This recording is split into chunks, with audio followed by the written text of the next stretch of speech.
Hand in hand with Willie's efforts to change the way Britain thinks about chocolate is his plan to produce a real chocolate bar. A major challenge will be to acquire enough high-quality cocoa beans, which are in big demand and limited supply. It means another trip to Venezuela to check the harvests and check out sources of supply. Are you ready to go? Nearly. Are you going to go up and say goodbye to the kids? Yeah.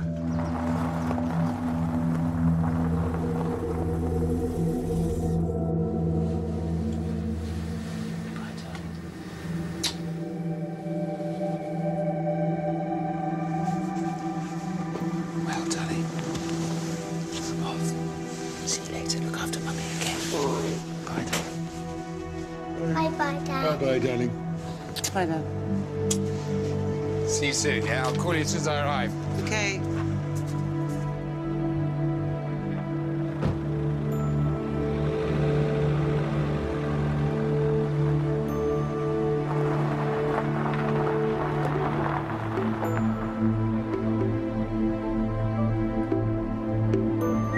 Come on.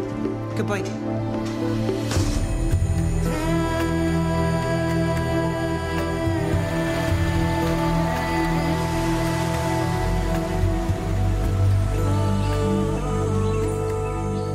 Willie's 1,000-acre cocoa farm, El Tesoro, is deep in the heart of the Venezuelan jungle, and it's a long, difficult, and sometimes dangerous trip every time he needs to pay a visit.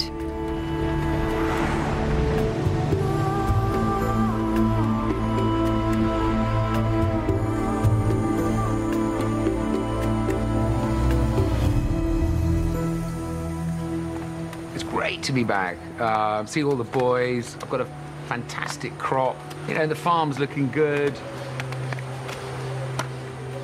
One of the nicest things at the moment is Annabelle's having a baby, you know, and so there's that kind of ambience of, you know, a pregnant woman in the farm, you know. It's great. It's got a really nice ambience. Baron. Baron. Otro baron. Otro trabajador. Eh? I've come down to the farm.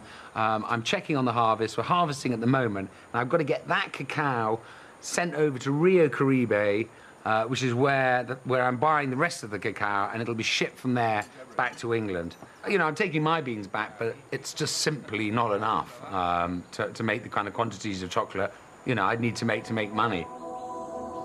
With the demands of setting up the Devon factory and producing his 100% bar, it's been a year since Willie has been to the farm. In his absence, Ricardo has continued to look after the cocoa, but as it's harvest time, a few more people are around to lend a hand. As is tradition, Willie's keen to cook for them. The guys are working like mad in the hacienda to harvest the cacao. And we had a little joke with Ricardo earlier, because I said, come on, I'd love to cook something for us all to have a little celebration. He said, and he looked at me and he said, well, there are no pigs, but I'll have one for you next time. And I'm looking around, and lo and behold, we have, and he looks at me and he goes, duck, you know. So I'm just going to fry off a little bit of onion.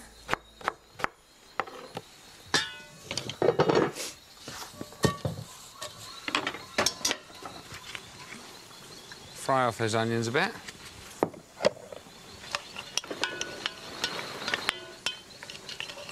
You know, we've had a really good season this year. It's really, things have gone very distinct. We had years with El Niño, and we've suddenly gone back into distinct seasons where it really did rain in the rainy season, and now it's stopping in the dry season. And that's created a really good crop.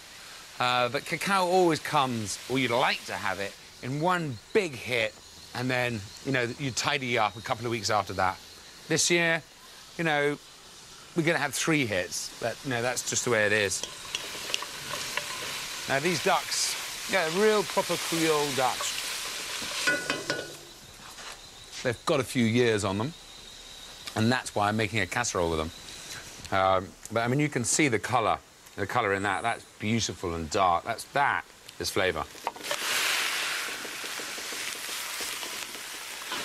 And fry that off.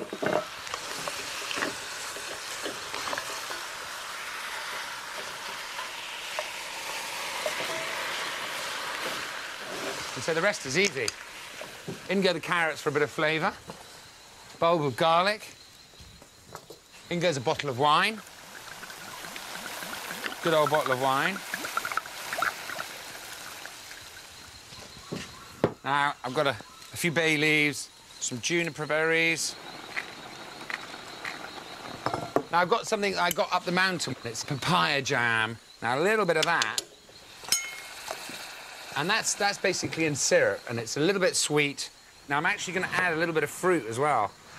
A little bit of papaya. And that will add a nice little fruity flavour. It's a beautiful ripe papaya. I'm just going to beat the rain.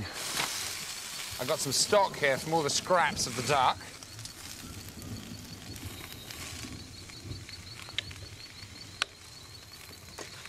Most important ingredient. I'm just going to add a little bit of flavour there.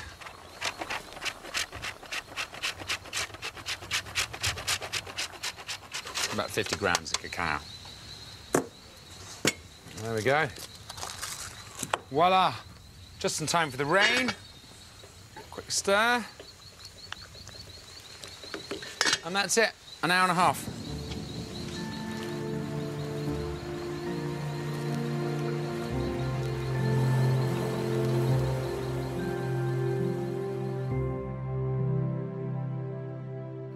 The rain coming now is a bit late in the season. You know, it could affect the crop that's coming in. You know, we won't be able to dry the beans properly. You know, also the trip going across Venezuela, I didn't expect it to be raining now. Makes it a lot more difficult, a lot more dangerous, you know, to be driving 12 hours across roads I'm not familiar with. It potentially, if it's raining, it's a lot more dangerous. The weather may be out of Willie's control, but he has no choice but to ensure that the supply of beans he's hoping to buy from Juan Franceschi's huge cocoa farm in Rio Caribe are both good and available. I need 25 tons, 12.5 tons of Rio Caribe and 12.5 Carnero Superior. How are you set for those at the moment?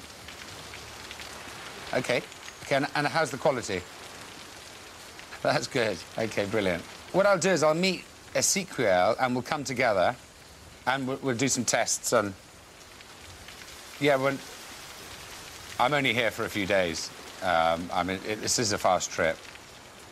OK. Good. Great. Well, listen, I look forward to it, Juan. Yes, good to speak to you. Great. Thank you. Bye.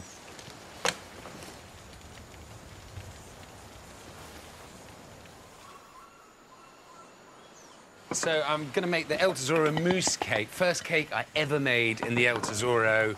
And it's everybody's favourite. It's Ricardo's favourite. Ricardo, he puts a face on when he eats it like he's in paradise. I've got my pan, I've just got the cacao, butter, bain-marie. I've got my eggs, 5 eggs, sugar. I'm going to Maggi-mix that up. The great thing about the El Tesoro is biodegradable.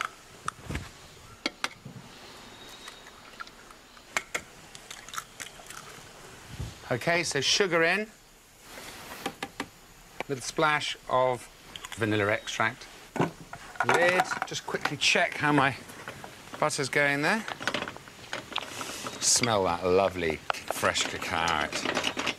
In the old days, we used to make the bars here, and literally we used to probably do 100 kilos a day. Some weeks we'd hit, you know, 500 kilos, and it just smelled. The smell wafted down the valley. And everybody knew that the El Tesoro was making cacao. It was a great thing.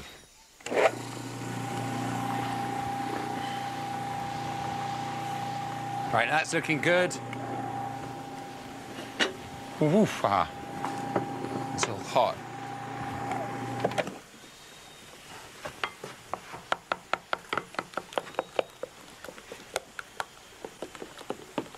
Just gonna blend that in, fold that in. You want to try and keep a little bit of the air. If you beat it too much, what'll happen is when you cook it, you'll find that it just rises too much.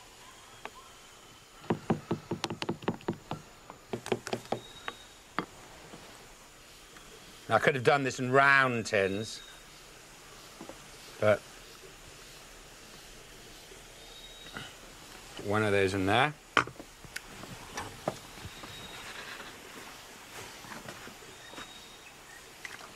I'm pouring in boiling water. It's going to bain-marie.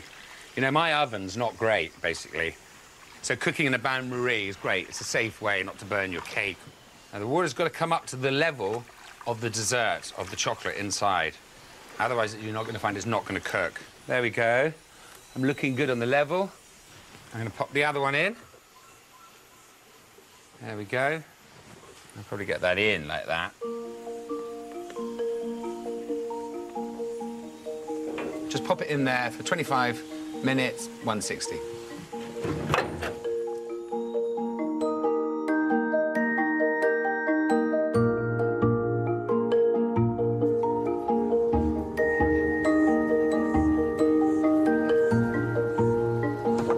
Aquí está la comida, la patico. ¿Recuerdas el pato?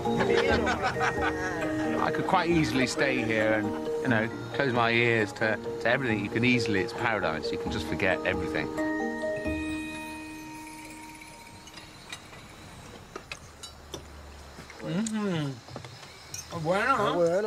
You know, at home where all the serious responsibilities lie, where I don't have enough time anymore, you know, half of me is saying I'm not moving quick enough, yet I'm racing, because there isn't enough time to do everything. Okay. Una por la novia.